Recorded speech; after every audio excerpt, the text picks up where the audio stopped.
ধাম ধায় নগরে গ্রাম। হরে কৃষ্ণ। তো আজকে আমরা ভার্স নাম্বার 10 থেকে শুরু করব।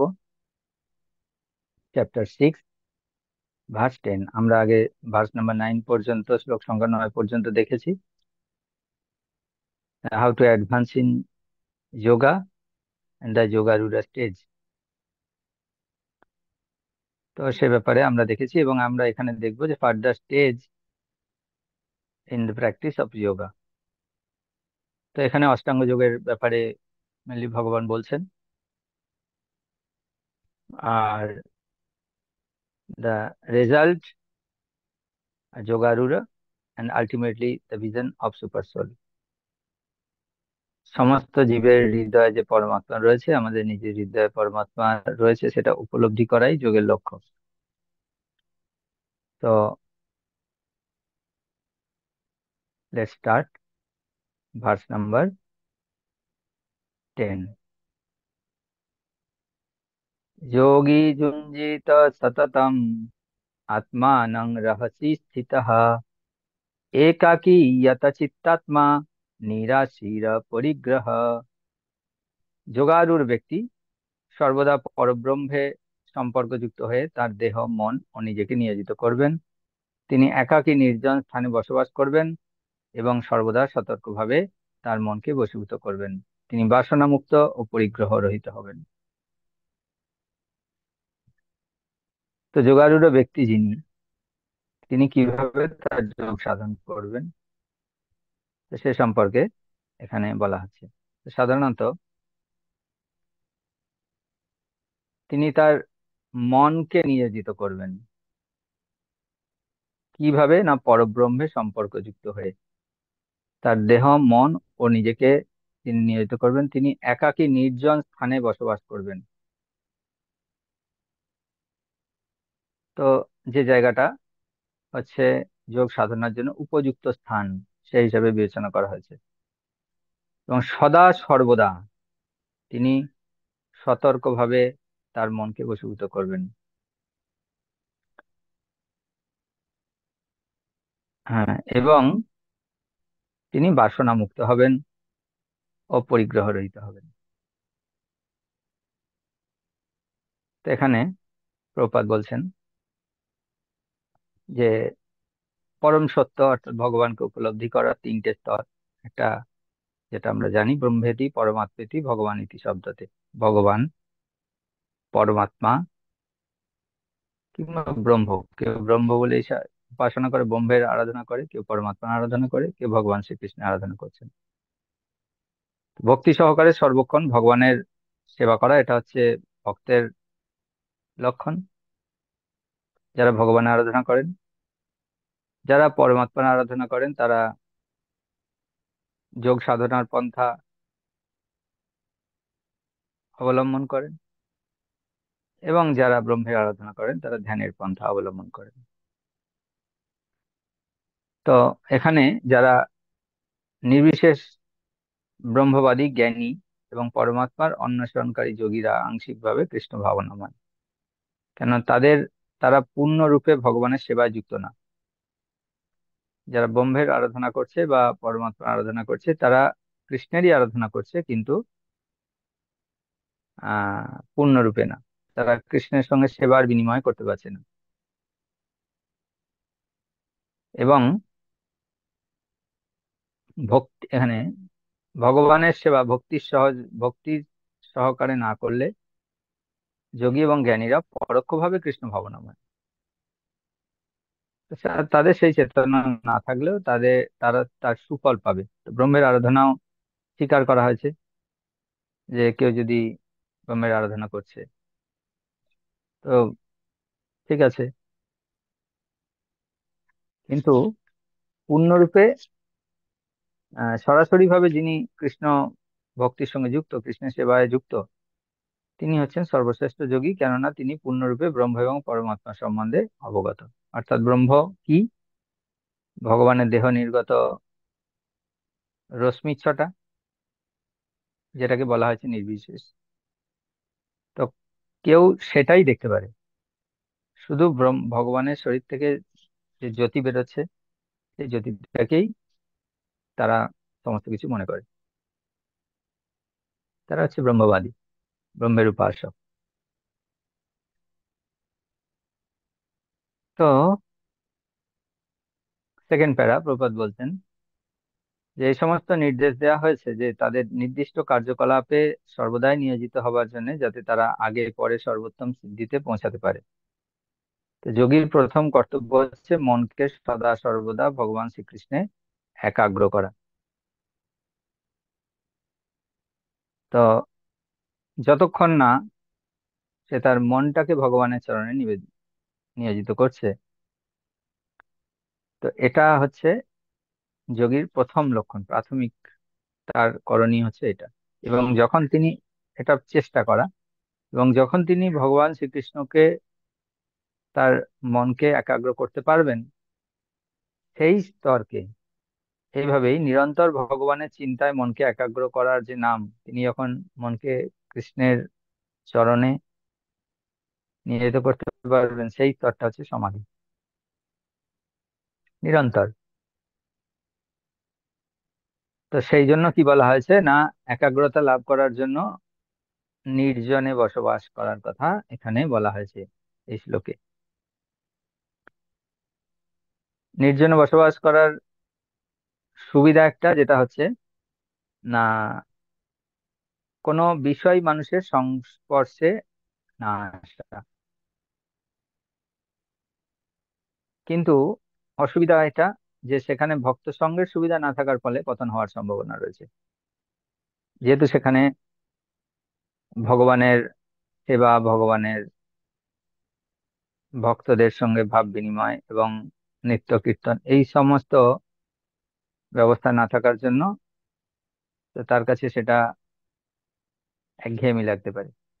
তার কাছে তার অন্য যে কোনো সময় পতন হতে পারে, যেরকম আমরা দেখেছি সৌভরী মুনি বা বিশ্বামিত্র মুনি, এক্ষেত্রে আমরা দেখেছি। তো সেই জন্য সদা সতর্ক থাকার কথা এই শ্লোকে বলা হয়েছে। সাধকের কর্তব্য হচ্ছে সতর্ক থাকা সর্বদা। কেননা অনুকূল পরিস্থিতি যখন থাকে তখন ভক্তি করা সহজ, কিন্তু প্রতিকূল পরিস্থিতি যাতে না আসে এবং প্রতিকূল পরিস্থিতির সম্মুখীন যাতে না হতে হয়, সেদিকে সতর্ক থাকা উচিত। তো তাই অনাবশ্যক ভোগ বাসনা পরিত্যাগ করা উচিত। তো ভোগ বাসনা এবং কেন তা পরিগ্রহ রূপে বন্ধনের সৃষ্টি করে। তো ভোগ করতে করতে মানুষের ভোগের উপর একটা প্রবৃত্তি চলে আসে, তখন তার সেই ভোগময় জীবন ছাড়া তার জীবন অতিবাহিত করা মুশকিল হয়ে যায়, জীবন চালানো মুশকিল হয়ে যায়। যেরকম সাপোজ কেউ যদি কোথাও যাওয়ার জন্য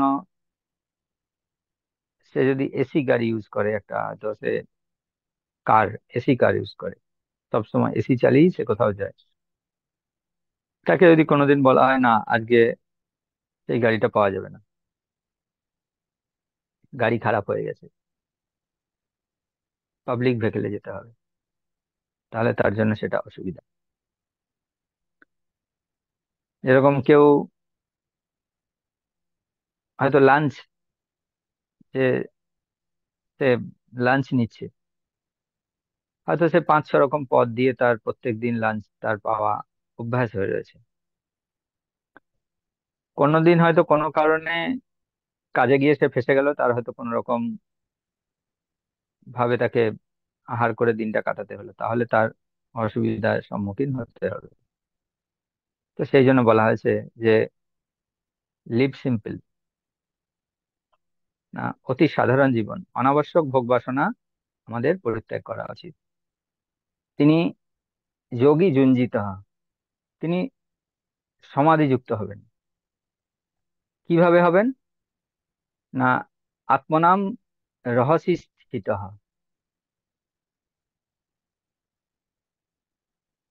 অর্থাৎ সততম তিনি সর্বদাই, তিনি নিজেকে রহস্যি স্থিত হন, তিনি নির্জন স্থানে বাস করবেন, নির্জন স্থানে অবস্থিত হবেন এবং একাকী, একা থাকবেন, যত চিত্তাত্মা সংযত চিত্ত, এটা যোগীদের ক্ষেত্রে বলা হচ্ছে, ভক্তদের ক্ষেত্রে না। এবং তিনি কি হবেন? নিরাসী, নিষ্পৃহ। তার বেশি কিছু আকাঙ্ক্ষা থাকবে না, তার কোনো কিছুতে স্পৃহা থাকবে না। আর কেন থাকলেই কি হবে না, সেটা পরিগ্রহ, অর্থাৎ তার প্রতি তার বন্ধন যুক্ত হবে, তাই তাকে অপরিগ্রহ, পরিগ্রহ রহিত হতে হবে। তো এইভাবে ভগবান এই নির্দেশ দিচ্ছেন।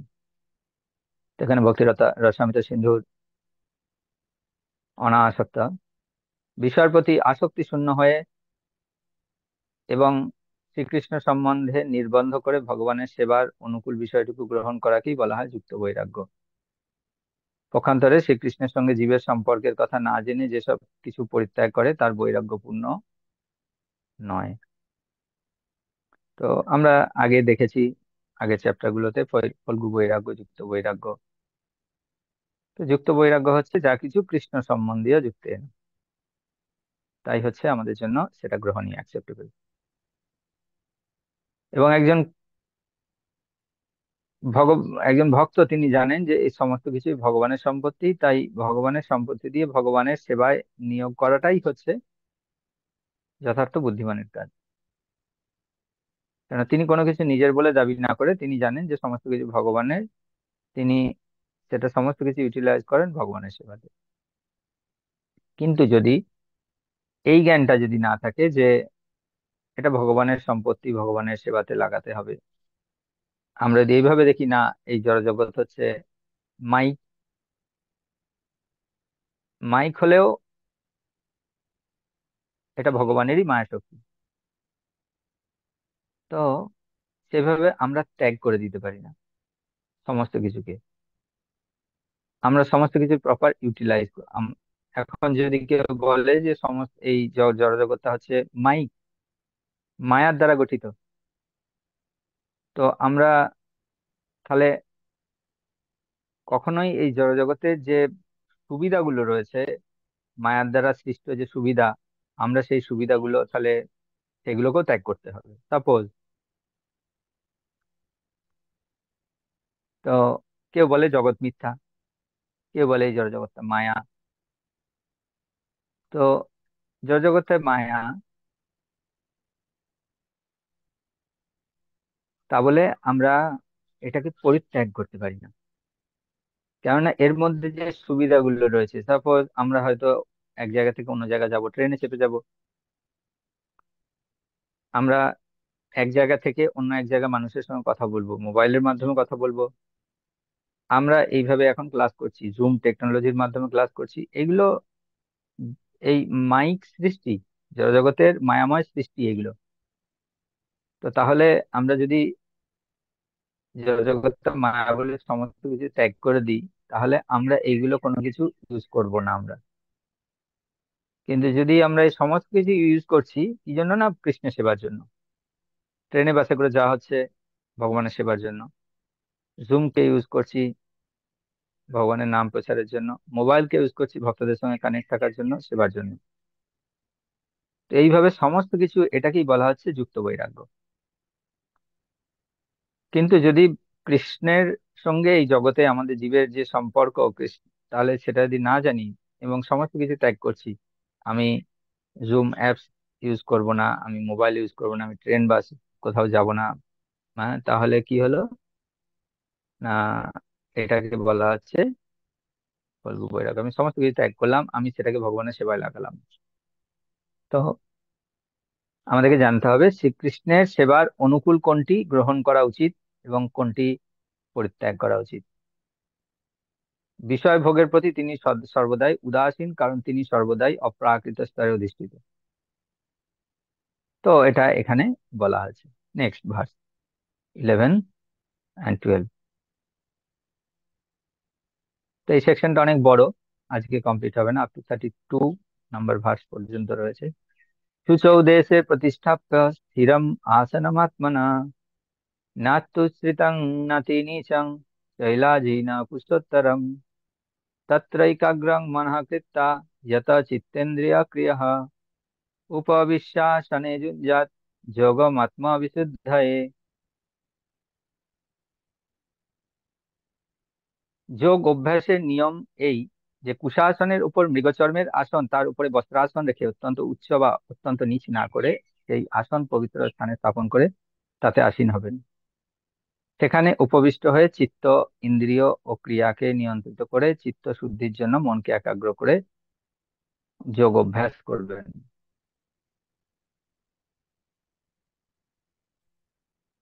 তো এটা হচ্ছে যোগ অভ্যাসের নিয়ম। কুশাসনের ওপর মৃগচর্ম আসন অর্থাৎ একজন যোগী তিনি কিভাবে যোগ সাধন করবেন। তো যেরকম পবিত্র স্থানের কথা এখানে বলা হয়েছে,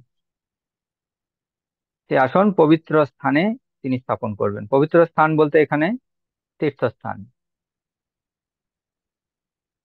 যেরকম মথুরা, বৃন্দাবন, ঋষিকেশ, হরিদ্বার আদি, হ্যাঁ, গঙ্গা, প্রয়াগ। তো এই সমস্ত যে সমস্ত যেগুলো তীর্থস্থান, সেই পবিত্র স্থানে আসন স্থাপন করার কথা বলা হয়েছে। তাহলে এখন প্রশ্ন আসতে পারে, যারা এই জায়গায় নাই তারা কি করবে? তো যারা এই সমস্ত তীর্থে আসার সুযোগ যাদের নাই, তো সেই জন্য এটা অষ্টাঙ্গ যোগের ক্ষেত্রে যারা অষ্টাঙ্গ যোগী বা যারা যোগ সাধনে যুক্ত হতে চায় তাদের জন্য এটা রেকমেন্ডেড। কিন্তু ভক্তিযোগ হচ্ছে এতটাই সুলভ, যে কোনো জায়গাতেই বসে এটা করা যেতে পারে, তিনি যেখানেই থাকুক না কেন। কেননা যেখানেই ভক্তের নাম কীর্তন করা হয়, তো সেটাই হচ্ছে তীর্থস্থানে রূপান্তরিত হয়।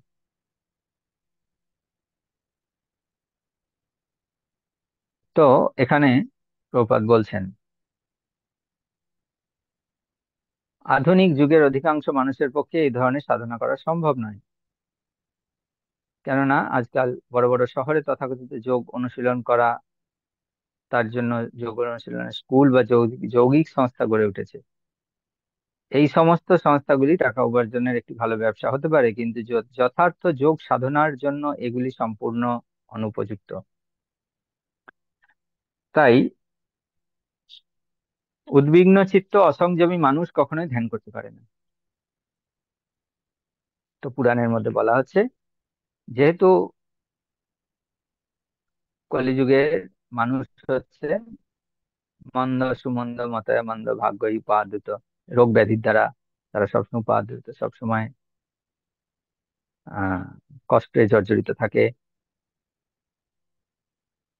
এবং তাদের প্রাণ অল্পায়ুষ্ঠ, তাদের অল্পায়ু,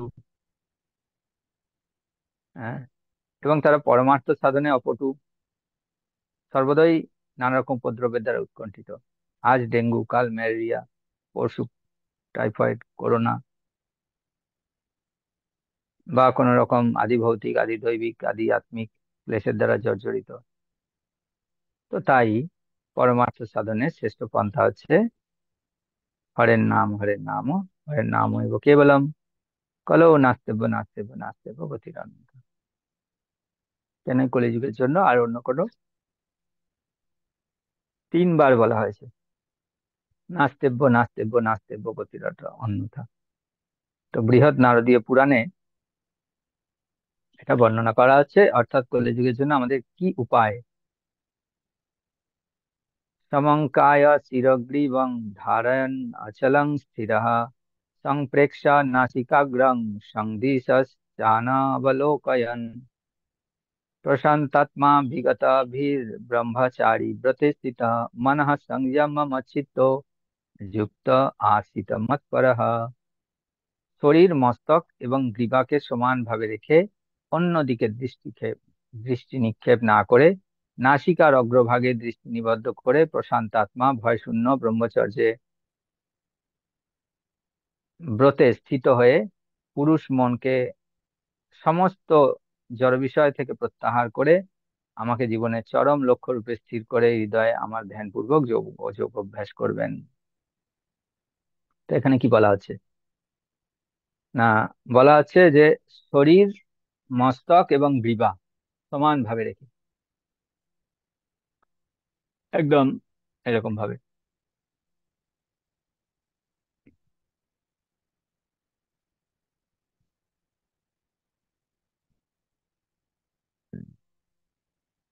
তো এরকম ভাবে থেকে কি না, অন্য কোনো দিকে দৃষ্টি নিক্ষেপ না করে, কোনো দিকে না তাকিয়ে নাসিকার অগ্রভাগে, নাকের অগ্রভাগে দৃষ্টি নিবদ্ধ করে শান্ত হয়ে, কোন রকম ভয় থাকবে না, এবং ব্রহ্মচর্য ব্রতে স্থিত। তো ব্রহ্মচর্য, যিনি ব্রহ্মকে ধারণ করেছেন, কোন রকম তিনি অবৈধ কোনো কিছু চিন্তা তার মনের মধ্যে আসবে না।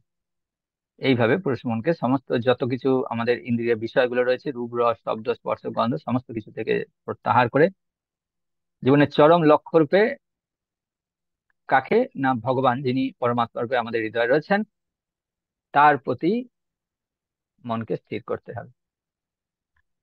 This is the process. তো তাই এখানে যে উপায় বলা হচ্ছে, এইভাবে যোগ অভ্যাস করার কথা আমাদের শাস্ত্রে বলা হচ্ছে। তো যেহেতু আমাদের জীবনের উদ্দেশ্য হচ্ছে ভগবানকে জানা, এবং তিনি যে আমাদের হৃদয়ে পরমাত্মা রূপে বিরাজ করছেন, পরমাত্মা রূপকে, ভগবান এই পরমাত্মা রূপকে দর্শন করা, এটাই হচ্ছে জীবনের লক্ষ্য যোগীদের ক্ষেত্রে। এছাড়া যোগের আর কোনো উদ্দেশ্য নেই। জীবের হৃদয় বিরাজমান বিষ্ণু, তিনি হচ্ছেন ভগবান শ্রীকৃষ্ণের অংশ। তো এক্ষেত্রে অনেকের দ্বিমত রয়েছে, কৃষ্ণ বিষ্ণুর অংশ, বিষ্ণুর অবতার, নাকি বিষ্ণু কৃষ্ণের অবতার। তো এই সমস্ত যুক্তিতর্ক আমরা যদি শাস্ত্র দেখি, তো আমরা দেখবো যে ভগবানের পুরুষ অবতার রয়েছে, সক্তাবেশ অবতার, গুণা অবতার, লীলা অবতার, এইভাবে পুরুষ অবতার রয়েছে। এবং পুরুষ অবতার রূপে তিনজন বিষ্ণু আমরা জানি: কারণ্যকশায়ী, গর্ভোদকশায়ী, ক্ষীরোদকশায়ী বিষ্ণু।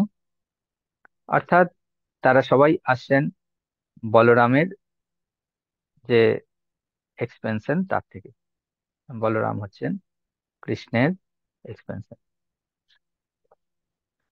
তো চতুর্ভুজ বিষ্ণুরূপী পরমাত্মাকে দর্শন করার অভিপ্রায় না নিয়ে যিনি যোগ অনুশীলন করেন, তিনি তার কি করেন না, সময়ের অপচয় করেন। তো অনেকে যোগ সাধনা করছে, অনেক রকম শারীরিক কসরত করছে, কিন্তু তার লক্ষ্য পরমাত্মাকে দর্শন করা না।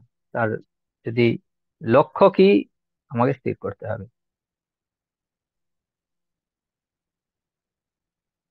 তো এখানে মহর্ষি যাজ্ঞবল্ক্য বলছেন ব্রহ্মচর্য ব্রত সন্দর্ভে, কর্মণা মনসা বাচা সর্বাবস্থাসু সর্বদা সর্বত্র মৈথুন ত্যাগ ব্রহ্মচর্যং প্রচক্ষতে। তিনি সব রকম পরিস্থিতিতে সর্বদা, সর্বত্র মন, বচন এবং কর্ম, কায়না কর্মণা মনসা বাচা, তার কর্মের দ্বারা, মনের দ্বারা এবং বচনের দ্বারা সম্পূর্ণরূপে মৈথুন পরিত্যাগ করেছেন। সেটাই ব্রহ্মচর্য করছে, ব্রহ্মচর্য বলা হচ্ছে না। মৈথুন কার্য করা, এটা তো শাস্ত্র নিষিদ্ধ, এবং সেটা কথার দ্বারা ভাব প্রকাশ করা, ব্যক্ত করা, সেটাও ব্রহ্মচর্য ব্রতের উল্লঙ্ঘন করা, এবং মানসিক ভাবে তা চিন্তা করা, সেটাও হচ্ছে ব্রহ্মচর্য ব্রতের অঙ্গ। তাই সেই জন্য এখানে কনক্লুশন দেওয়া হচ্ছে যে যিনি মৈথুন পরায়ণ ব্যক্তি কখনোই যথার্থ যোগ সাধন করতে পারে না।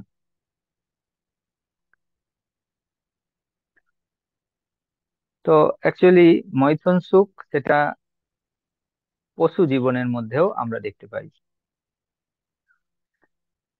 তো সেই জন্য আমাদের শাস্ত্রে বলা হচ্ছে যে আহার ভয়, আহার নিদ্রা ভয় মৈথুনাংশ। এই তিনটে জিনিস, এই চারটে জিনিস: সমানাম এষাম পশুভির নরান। তো আহার, নিদ্রা, ভয়, মৈথুন, সুখ, সেটা পশু সমাজের মধ্যে হয়েছে। তো সেই জন্য যে মানুষ এই চারটের মধ্যেই রত, তিনি হচ্ছেন ধর্মেণ হীনা পশুবীর সমানা। যদি আমরা আহার, নিদ্রা, ভয় এবং মৈথুনকে ধার্মিক ভাবে কাজে না লাগাই, তো সেটা হলো পশুর সমান। আহার যদি ধার্মিক না হয়, ধর্ম মেনে, যদি তা আহ, ভগবানের প্রসাদ না হয়, ভগবানকে নিবেদিত না করা আহার, তাহলে কি শাস্ত্রে বলা আছে ভগবদ গীতায়, ভুঞ্জতে তে তভং পাপা যে পচান্তত্মক কারণ, তাহলে আমরা পাপ ভক্ষণ করা হয়। এবং নিদ্রা, নিদ্রাও কৃষ্ণ কনসাস। ধার্মিক কিভাবে হবে? না, অপ্রয়োজনীয় নিদ্রা কখনোই সেজাবে না। এবং শুধুমাত্র শরীরকে বিশ্রাম দেওয়ার জন্য, কেননা এই human body, through it we can reach Krishna loka, এটাকে কাজে লাগিয়ে আমরা ভগবত ধাম যেতে পারি। তো সেই জন্য আমাদের এই যে যন্ত্র রুরানি মায়া, এই যে যন্ত্রের মধ্যে আমরা ভ্রমণ করছি, এই যন্ত্রটাকে আমাদের রেস্ট দিতে হবে। কি জন্য? ফর নেক্সট ডে সার্ভিস, ভগবানের সেবা আবার আমরা করতে পারবো। এটাকে রেস্ট না দিলে, সেজন্য যন্ত্রটাকে বিশ্রামের প্রয়োজন। ভয়, আমাদের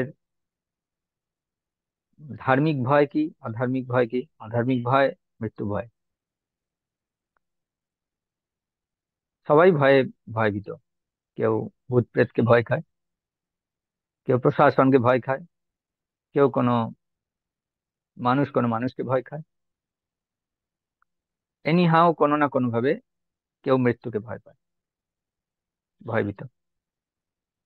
কিন্তু একজন ভক্ত, তিনি ভয় পাবেন কিসে, কাকে?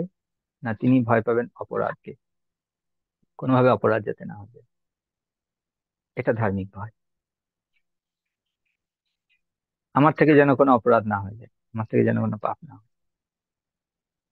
হ্যাঁ, তো মেনলি অপরাধ, এটা হচ্ছে ধার্মিক। মৈথুন, শাস্ত্র নিয়মিত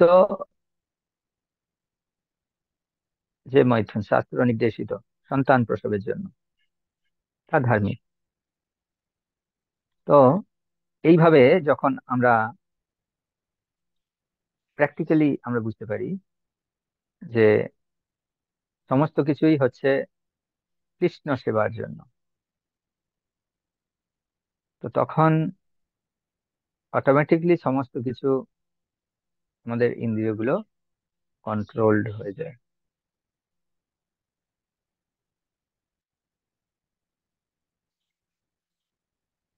তাই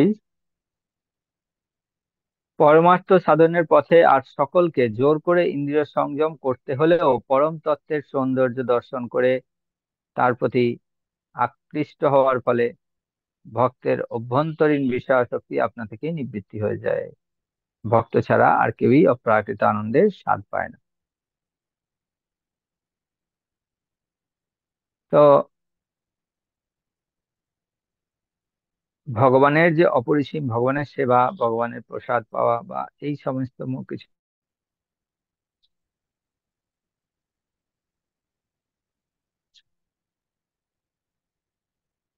হরে কৃষ্ণ। তো যেটা আমরা আলোচনা করছিলাম যে ইন্দ্রিয় সংযম করতে হলেও পরমার্থ সাধনের পথে পরম তত্ত্বের সৌন্দর্য দর্শন করে তার প্রতি আকৃষ্ট হওয়ার ফলে ভক্তের অভ্যন্তরীণ যে বিষয়াসক্তি আপনা থেকে নিবৃত্ত হয়ে যায়। তো সেই জন্য উচ্চ স্বাদ আস্বাদন হলে কখনো নিম্নমানের স্বাদ, তখন সেটা স্বাদহীন লাগে। তো সেই জন্য ভক্তরা কখনোই অপ্রাকৃত আনন্দ ছেড়ে তারা প্রাকৃত আনন্দের দিকে তারা যেতে চায় না। এটা হচ্ছে বাস্তব। তাই এখানে প্রভুপাদ বলছেন যে ভক্ত ছাড়া আর কেউই এই অপ্রাকৃত আনন্দের স্বাদ পায় না। এবং এখানে এক জায়গায় বলা হয়েছে যে ভয় মুক্ত হয়ে। শ্রীমদ্ ভাগবতমের বর্ণনা অনুসারে না, ভয় থেকে মুক্ত হওয়ার একমাত্র উপায় হচ্ছে কৃষ্ণ ভবনামৃত। তো তাই ভক্তই কেবলমাত্র যথার্থভাবে যোগ অভ্যাস করার পর্যায়ে তিনি থাকেন, কেননা তার একটা লক্ষ্য রয়েছে। কি লক্ষ্য? ভগবানকে সন্তুষ্টি করা। নেক্সট ভার্স, যুঞ্জন্নে এবং সদাত্মানং যোগী নিয়ত মানস শান্তি নির্বাণ পরমাং মৎসংস্থাম অধিগচ্ছতি। এভাবেই দেহ মন ও কার্যকলাপ সংযত করার অভ্যাসের ফলে যোগী জড় বন্ধন মুক্ত হয় এবং তিনি তখন আমার ধাম প্রাপ্ত হন। তো যিনি এইভাবে পরমাত্মার আরাধনা করছেন, পরমাত্মাকে দর্শনের অভিলাষা নিয়ে তিনি যোগ অভ্যাস করছেন, তার লক্ষ্য সেটাই। সেই প্রকার যোগীর কি গতি হচ্ছে না, তিনি হচ্ছেন নির্বাণ পরমাম, অর্থাৎ জড়বন্ধন থেকে মুক্তি। তাকে আর জন্ম মৃত্যু জরাবন্ধির মধ্যে পড়তে হবে না। এবং তার কি হবে? মৎ স্থানম, মৎ সংস্থাম অধিগচ্ছতি। তিনি সেই মৎ সংস্থাম অর্থাৎ তিনি চিৎ জগৎ প্রাপ্ত হন। তো এইভাবে যিনি সংযত চিত্ত, দেহ মন এবং আত্মাকে সদা সর্বদাই নিয়োজিত করে আমাকে চিন্তা করার, আমার প্রতি মনোনিবেশ করে যিনি তার যোগ অভ্যাস করেন, তার গতি এখানে ভগবান বর্ণনা করলেন। তাই জড়জাগতে সুখ স্বাচ্ছন্দ্য করা যোগ সাধনের উদ্দেশ্য নয়। যোগ সাধনের উদ্দেশ্য কি? জড়জগতের বন্ধন থেকে মুক্তি লাভ করা। উম, তো সেই জন্য স্বাস্থ্যের উন্নতি বা লৌকিক সিদ্ধি লাভের জন্য এখনকার দিনে মানুষ যোগ অভ্যাস করেন, কিন্তু ভগবদ গীতা থেকে যেখান থেকে যোগের উৎপত্তি, ভগবান তিনি হচ্ছেন যত্র যোগেশ্বর কৃষ্ণ। যোগেশ্বর কৃষ্ণ তিনি হচ্ছেন যোগের সমস্ত আদি শক্তি। সমস্ত একজন যোগী যা কিছু শক্তি তিনি লাভ করেন তার শক্তি সাপ্লাই দিচ্ছেন তিনি কে? যোগেশ্বর কৃষ্ণ। তো ভৌতিক উন্নতি বা শাস্ত্রিক উন্নতি, অলৌকিক জাগতিক উন্নতি, এটা যোগের উদ্দেশ্য না, তাকে যোগী বলা হয় না। একজন যোগী, প্রকৃত যোগী তিনি, যিনি হচ্ছেন জড়জগতের বন্ধন থেকে মুক্ত হওয়ার জন্য যোগ সাধনা করছেন। তার আগে তার একজন যোগীর লক্ষ্যের ব্যাপারে বলা হয়েছে। তো এখানে ভগবান বলছেন যে আমার ধাম প্রাপ্ত হয়। ভগবানের ধাম কিরকম, এখানে ভগবান প্রপাদ বর্ণনা করছেন ভগবানের কথা অনুসারে, না সেই বৈকুণ্ঠ ধামকে আলোকিত করবার জন্য ন চন্দ্র ন শশাক ন পাবক, সেখানে কোনো সূর্য চন্দ্র তড়িৎ শক্তির প্রয়োজন হয় না। সেখানে প্রতিটি গ্রহই সূর্যের মতো আপন আলোকে উদ্ভাসিত চিন্ময় লোক। এটাই হচ্ছে পার্থক্য। এবং সেই ভগবত ধাম সর্বব্যাপক। পরব্রহ্ম এবং সেখানে অবস্থিত গ্রহলোককে পরং ধাম অথবা উৎকৃষ্ট ধাম বলা হয়। বলা হচ্ছে যদ্গত্তা ন নিবর্তন্তে, যেখানে কেউ একবার গেলে আর তাকে ফিরে আসতে হয় না। তো যিনি যোগ সাধনায় সিদ্ধি লাভ করেছেন তিনি সর্বতঃ ভগবান শ্রীকৃষ্ণকে জানতে পেরেছেন, এবং সেই জন্য তার সম্বন্ধে ভগবান বলছেন যে মচ্চিত্ত মৎপরঃ মৎস্থানম, তিনি যথার্থ শান্তি লাভ করেন।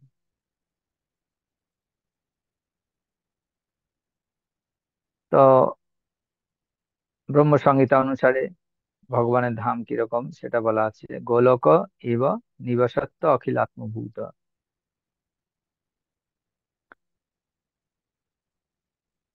তো কৃষ্ণ তার যে ধাম, উৎকৃষ্ট চিন্ময় শক্তির প্রভাবে উম, তিনি সেই গোলকে রয়েছেন, কিন্তু তা সত্ত্বেও তিনি সর্বব্যাপ্ত,